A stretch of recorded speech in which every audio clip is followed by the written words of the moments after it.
सभी वित्त प्रेमी हैमस्टर्स को हेलो।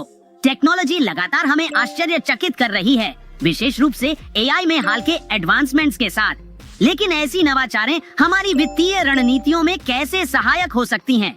तो आज मैंने इसी विषय पर एक वीडियो चुना है, और यह रोजाना यूजर्स के एआई को व्यापार में मिलाने के बारे में नहीं है। हम बड़ी कंपनियों के बारे में बात कर रहे हैं जो इन तकनीकों का उपयोग कर रही हैं। आइए ध्यान से सुने।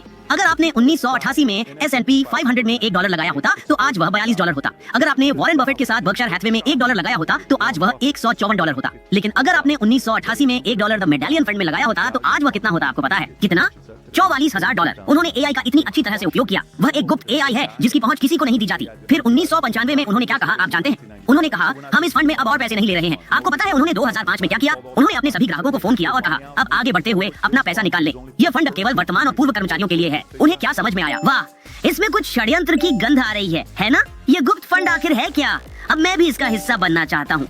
लेकिन हमारे पास यहाँ एक बड़ी हैमस्टर कम्युनिटी भी है और हम हमेशा नए लोगों का स्वागत करते हैं। लेकिन वास्तव में एआई में उन्नति वाकई आश्चर्यजनक है। अब यह केवल एक बॉट से कुछ एक्सेल टेबल्स बनाने को कहने तक सीमित नहीं है। यह वित्तीय मामलों में एक असली शक्तिशाली उपकरण बनता जा रहा है। बस इस दिशा में बढ़ते रहिए और एआई का प्रभावी उपयोग करना सीखिए। आखिरकार सबसे अच्छा उपकरण भी एक माहिर के बिना बेकार हो जाता है ना? हमारे नए एपिसोड्स को मिस न करें ताकि आप लेटेस्ट नवाचारों पर अपडेटेड रहें। अगली वीडियो में मिलते हैं और याद रखें, हैमस्टर्स ताकतवर होते हैं। हम सब एक साथ हैं और एक दूसरे के लिए है।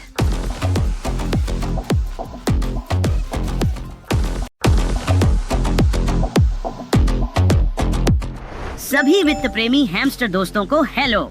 जैसा कि आप जानते हैं, इस चैनल पर हम लगातार अपने वित्त और नवीनतम नवाचारों का ज्ञान बढ़ाते रहते हैं। लेकिन आपको हमेशा कहीं से शुरुआत करनी होती है ना? आजकल लोग विभिन्न प्रभावशाली व्यक्तियों के वीडियो देखने और सुनने के माध्यम से सीखने के आदी हो गए हैं। लेकिन इसका मतलब यह नहीं है कि पारंपरिक तरीके जैसे किताबें शिक्षाप्रद नहीं हो सकती। यह वीडियो इसका प्रमाण है। अगर आपको अभी किसी युवा व्यक्ति से यह कहना हो कि यहाँ है वे किताबें जो एक समृद्ध और खुशहाल जीवन के लिए पढ़नी चाहिए, हाउ टू गेट रिच एक शानदार किताब है, क्योंकि यह दिखाती है कि कैसे किसी व्यक्ति के पास वास्तव में कुछ न होते हुए भी वह बहुत संपन्न हो सकता है और उसने यह कैसे किया। द ट्रायम्फ ऑफ एक्सपीरियंस, जो हार्वर्ड ग्रांट स्टडी के बारे में है। हार्वर्ड के 500 पुरुष बहुत सफल और संपन्न परिवारों से, और फिर उन्होंने बॉस्टन के 500 बच्चों को लिया जो वंचित थे, और उन्होंने उनके जीवन भर उनका अनुसरण किया। सबसे बड़ी खोज ये है कि वास्तव में अंतिम रूप से खुशी का स्रोत संबंधों से होता है, दोस्त से, परिवार से। उसमें निवेश करना एक चीज है जो जीवन की संतुष्टि, दीर्घायु और खुशी के और सभी प्रकार के मापदंडों को और विवाह आदि को चलाता है। जब व्यवसाय की बात आती है तो मुझे द ई-मिथ किताब वास्तव में पसंद है। यह बिजनेस को एक मशीन का रूप देने का विचार स्पष्ट रूप से प्रस्तुत करती है।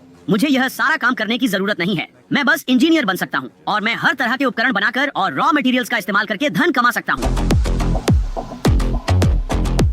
तो यह रहा। किताबें ज्ञान के लिए एक अत्यंत महत्वपूर्ण संसाधन है दोस्तों। मैंने सभी उल्लेखित शीर्षकों को लिख लिया है और मुझे उम्मीद है कि आपने भी ऐसा किया होगा।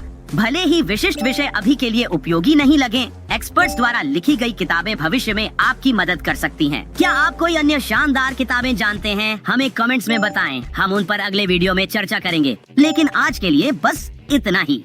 अगले एपिसोड में मिलेंगे दोस्तों, और याद रखें, हैमस्टर्स ताकतवर होते हैं। हम सब एक साथ हैं और एक दूसरे के लिए है।